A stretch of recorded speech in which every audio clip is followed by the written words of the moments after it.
Assalamualaikum warahmatullahi wabarakatuh. Selamat siang anak-anakku kelas 10 Perbankan Syariah SMK Muhammadiyah Kesesi. Jumpa lagi sama Bu Ima hari ini untuk mata pelajaran perbankan dasar ya. Hari ini kita akan membahas tentang KD 3.5 tentang memahami jenis bank di Indonesia. Materi ini sekaligus sebagai materi terakhir untuk materi semester 1 ini ya. Baik, di sini ada jenis dan kantor bank. Jenis dan kantor bank itu terdiri dari satu tentang jenis-jenis bank.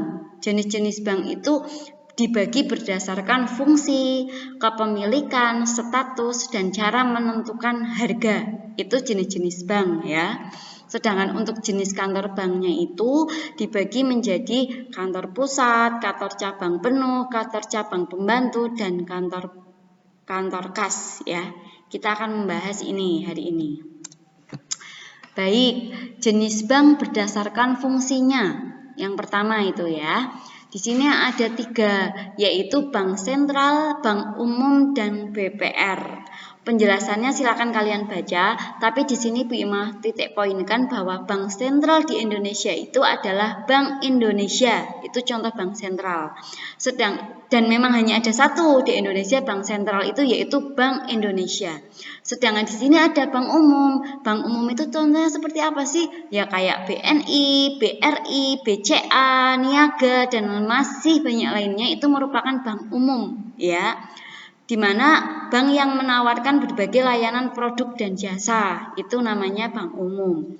Dan yang ketiga itu BPR. BPR itu apa? Bank Perkreditan Rakyat. Seperti yang tempo hari sudah Bu Ima sampaikan bahwa BPR itu biasanya bank yang melayani masyarakat di pedesaan ya.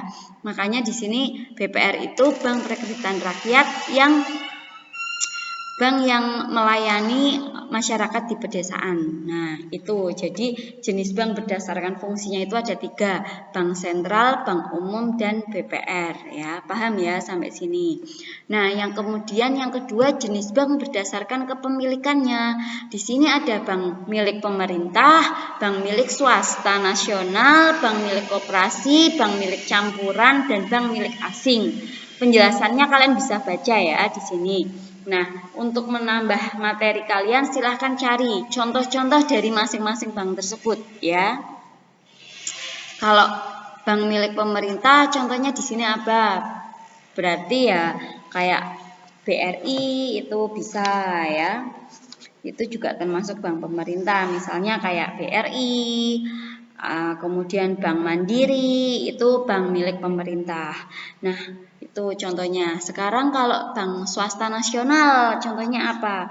Misalnya yang swasta itu kayaknya apa ya?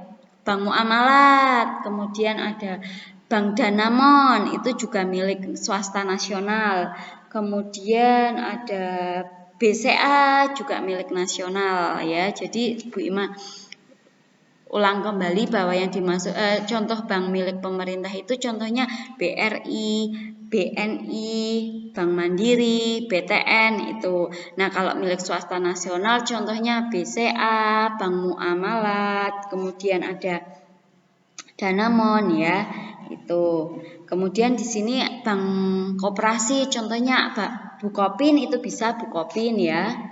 Kemudian kalau bank asing berarti ya bank yang dimiliki oleh asing. Contohnya apa? Ada Citibank, kemudian apa ya? Kemudian ada Standard Asia gitu ya. Silakan kalian bisa cari contoh-contohnya lagi. Kemudian di sini ada bank campuran, contohnya apa? Bank campuran ya bisa jadi Sanwa Indonesia Bank, silakan kalian cari lagi ya. Nah, itu contoh-contoh dari masing-masing jenis bank berdasarkan kepemilikannya. Kalian bisa cari materi tambahan ya di Google atau di internet atau buku yang lainnya. Nah, kemudian dari status, di sini ada bank devisa, ada bank non devisa, bank konvensional, dan bank syariah. Nah, di sini kan ada penjelasannya ya, bank devisa itu apa saja, bank non devisa, bank konvensional, bank syariah. Nah, contohnya kalau bank devisa itu kan bank yang dapat melaksanakan transaksi ke luar negeri, contohnya yang letter of credit itu pakainya bank devisa. Kemudian non devisa berarti hanya sebatas yang ada di dalam negeri saja. Kalau bank konvensional berarti ya kayak BNI, BRI itu termasuk bank konvensional. Kalau bank syariah bisa bank muamalat, BNI syariah, BRI syariah kayak gitu ya. Untuk penjelasannya kalian bisa baca di sini ya. Nah, jadi Bu Ima tegaskan lagi contoh bank devisa di sini yaitu bank yang melaksanakan kegiatan letter of credit. Kalau bank non devisa berarti yang melakukan transfer di dalam negeri. Kalau bank konvensional ya contohnya BRI, BNI kayak gitu. Kalau bank syariah ya di sini ada BNI syariah, BRI syariah ya. Nah, kemudian jenis bank berdasarkan menentukan harga. Di sini ada dua. Yang pertama bank konvensional dan bank syariah. Kalau bank konvensional itu berarti memiliki dua macam metode. Yang pertama split batch, yaitu menetapkan bunga sebagai harga baik untuk produk simpanan seperti giro tabungan atau deposito. Jadi untuk simpanan deposito menggunakan metode harga split batch. Sedangkan untuk free batch yaitu menetapkan berbagai biaya nominal tertentu jasa perbankan selain simpanan dan pinjaman ya. Silahkan kalian baca. Bu Ima juga nanti share materinya dalam bentuk PDF ya. Sedangkan bank syariah yaitu bank yang menjalankan kegiatan usahanya berdasarkan prinsip syariah. Nah, itu sudah kalian pahami ya bahwa bank syariah yaitu bank yang menjalankan kegiatannya berdasarkan prinsip syariah. Prinsip syariah itu seperti apa? Tidak mengandung riba, tidak goror, akadnya jelas ya, bagi hasilnya jelas, gitu. Itu adalah bank syariah. Nah, sekarang jenis-jenis kantor bank. Nah, kantor bank di sini ada 4. Yang pertama kantor pusat, kantor cabang penuh, kantor cabang pembantu, dan kantor kas.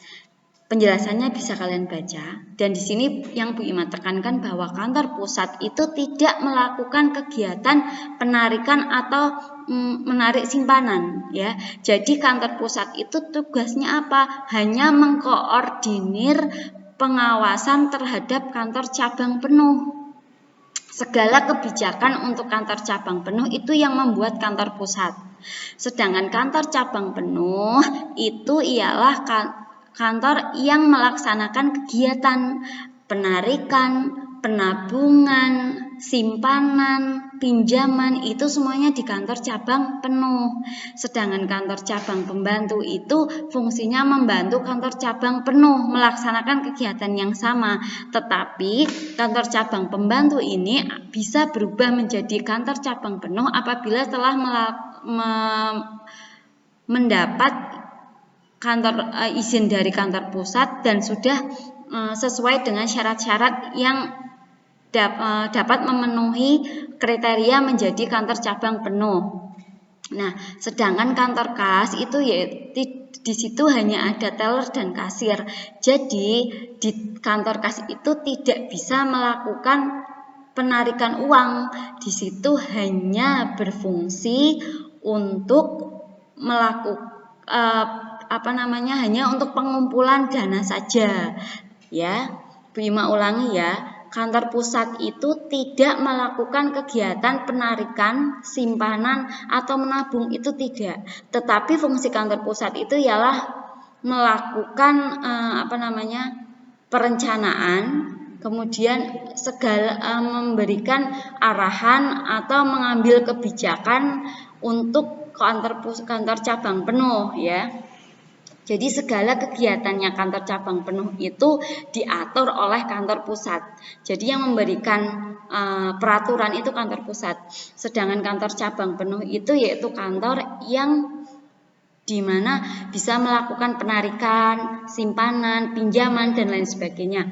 Sedangkan kantor cabang pembantu itu fungsinya membantu kantor cabang penuh dan bisa menjadi kantor cabang penuh apabila sesuai dengan kriteria ya. Sedangkan kantor kas bank itu di mana tidak bisa melakukan penarikan, hanya melakukan pengumpulan dana saja ya. Nah, sekian dari Bu Ima. Terima kasih. Dan jangan lupa tugas yang Bu Ima share di PDF dikerjakan ya. Wassalamualaikum warahmatullahi wabarakatuh.